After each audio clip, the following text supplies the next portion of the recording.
Today is Easter, so-called Easter. I'm gonna tell y'all a little bit about what that means, cause we so ignorant and dumb, we don't ask no questions because we were taught not to ask questions. Correct? Alright, correct. Not right, but correct. First off, all worship goes to the Creator. Second, we give praises to our ancestors because they paved the way before us and way before they transcend. Third, we give thanks to ourselves because we made an effort for change as well as our ancestors did before us. We also have to understand that we are dealing with the English language, and the English language is tricky, spells, curses, and also gives us the wrong definition of the words. Now, those that's woke and enlightening, they knows that our people have been deceived, enslaved, and stripped from our powers and obtained from the oppressor. We were given religion in exchange for our spirituality. You can deny this all you want to, but science and mathematics, it don't lie. Mankind do. Mankind lie every day. They made us forget who the Creator is. They made us forget who God is. They made us forget who the goddesses are. They gave us white pagan gods, and these deities wiped our memory system clean by believing in them. I know I'm going to ruffle some feathers a little bit, but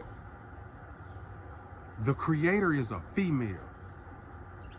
We've been taught that God is a man or a male spirit or whatever he may be, but people say that God is the source, correct? Well, you have to trace the source to an origin, and the origin is a female. Nobody gets anywhere in life or in the universe without going through a female. Now, today is so-called Easter. A lot of people out there Easter egg hunting, playing the bunny, taking pictures with bunnies and things, but why we as a people haven't asked ourselves, what do that bunny and that egg represents? We don't ask no questions because we were taught not to ask no questions. But I'm finna give you some real science and mathematics today. That bunny rabbit, it represents the female creator entity. That egg, it represents fertilization. Do y'all know what fertilization is? Why do you think they put Genesis first in the book? Because it's the beginning, but it's the partial truth with many lies to it.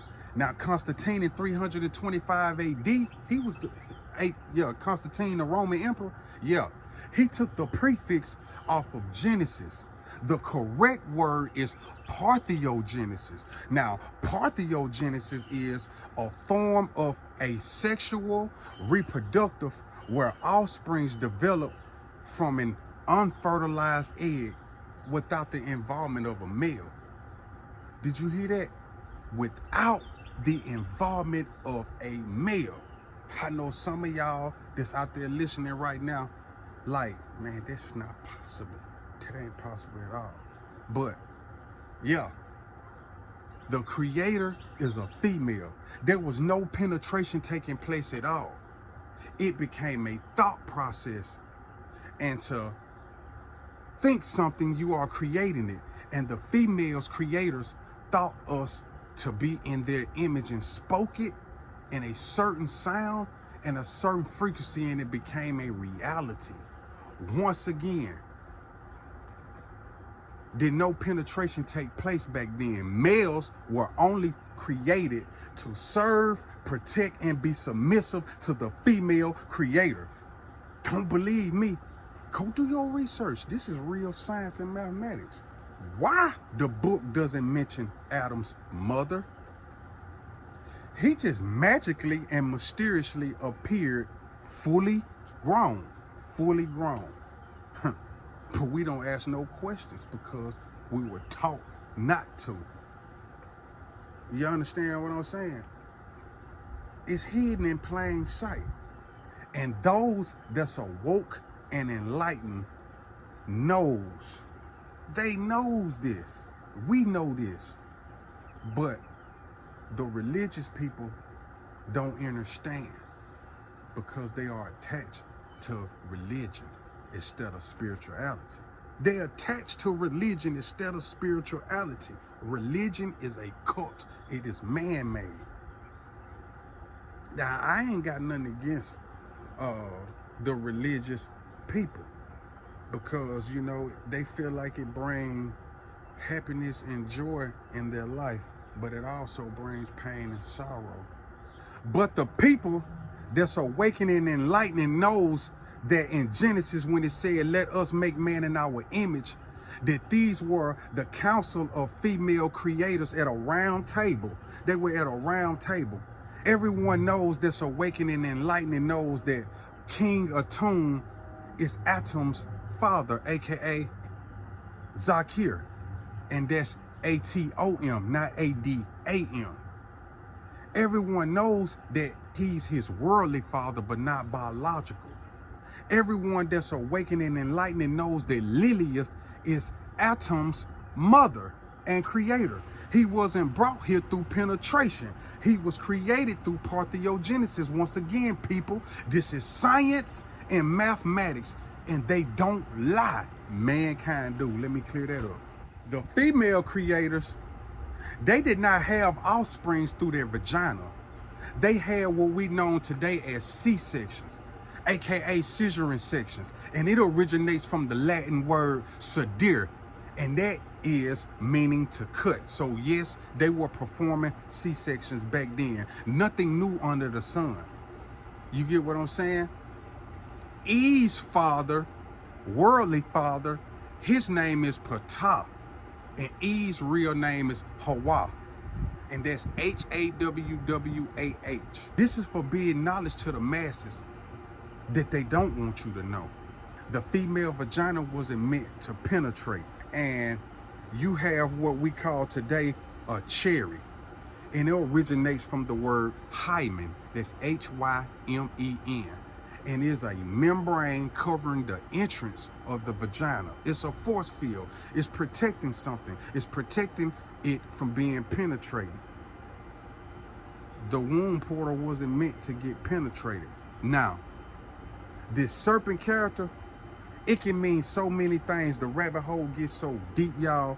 It can mean so many things. But whomever this serpent character is, he persuaded them to perform penetration. And Eve's worldly father, Ptah, caught them. And he exiled them out of the eating facility. Put them in the East Gate. Eating is an outdoor facility. It was an outdoor mating facility, breeding facility.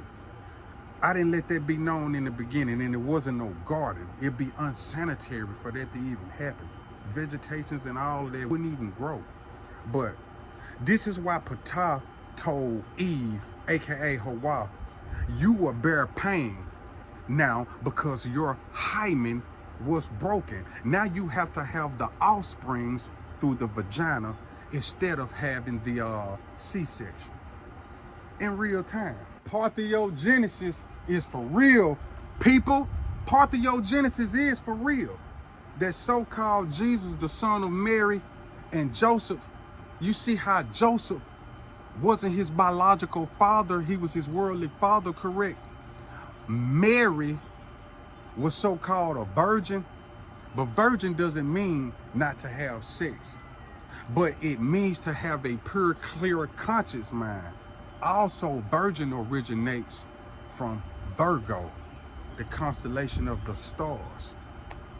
The constellation of the stars, people. She wasn't no virgin as of what we call today. This is science and mathematics speaking. Mary gave birth through parthenogenesis. But the story gets deeper than that. But that's another topic for a brighter day. We forgot who we really are. That's why the black female cannot do parthenogenesis today, because of through the food information, religion, low vibration, music, these toxic TV shows. Toxic is inside the conscious air, negative energy. The female can't even process the thought of today of doing parthenogenesis. But birds do it, bees do it, fish do it, lizards do it, plants do it, sheep do it, and a host of other different species do it. They just been wiped clean of their powers within self. Have y'all noticed in every religion that females get exiled in?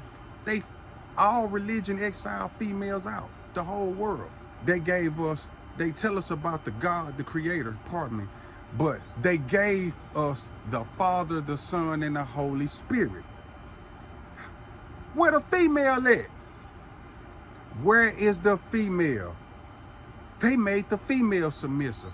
How can ones that bring and create life into a system be submissive to the male? It don't add up. It don't add up at all, y'all. You know what I'm saying? They didn't want females preaching for centuries. They didn't want females voting for centuries. They didn't want females working for centuries.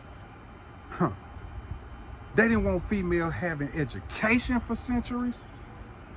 The female have always played the servant and the slave role for centuries. In that book, it talk about such as God, Lucifer, and Satan and the devil at war. The whole time it's talking about the female and the male. In real time, we have to do better, people, because we falling short. We only got this much left in us. We gotta rise up. We gotta rise up. We have to understand the English language and what it's meant for and what it does. None of these deities that was forced upon me and my people ever did any justice or ever saved me. Ain't no white Jesus saved me. Ain't no white God saved me. Ain't no white Moses lead my people. I'm not racist or anything. When I'm saying white, I mean Caucasian. We know who got the keys to the world right now. We just gotta remain focused and know ourselves, because we are gods. I'm a god. You looking at me and listening to me like I'm gone crazy, but I'm not. I might be insane, yes, because insane is the next step to being a genius. We have to know that we create our own reality with the process of thinking. We shaping and molding our own reality. The story that I just told y'all, I left a lot out because a lot of you ain't gonna understand science. And it was a lot of genetically modified things going on after the penetration of Adam and Eve, Atum and Eve. This is Kawatos for Life. I'm Ed Crayzie. I appreciate y'all for tuning in. Free Alamir, free Larry Hoover, free Jeff Fort, free KT. Most of all important, free yourself.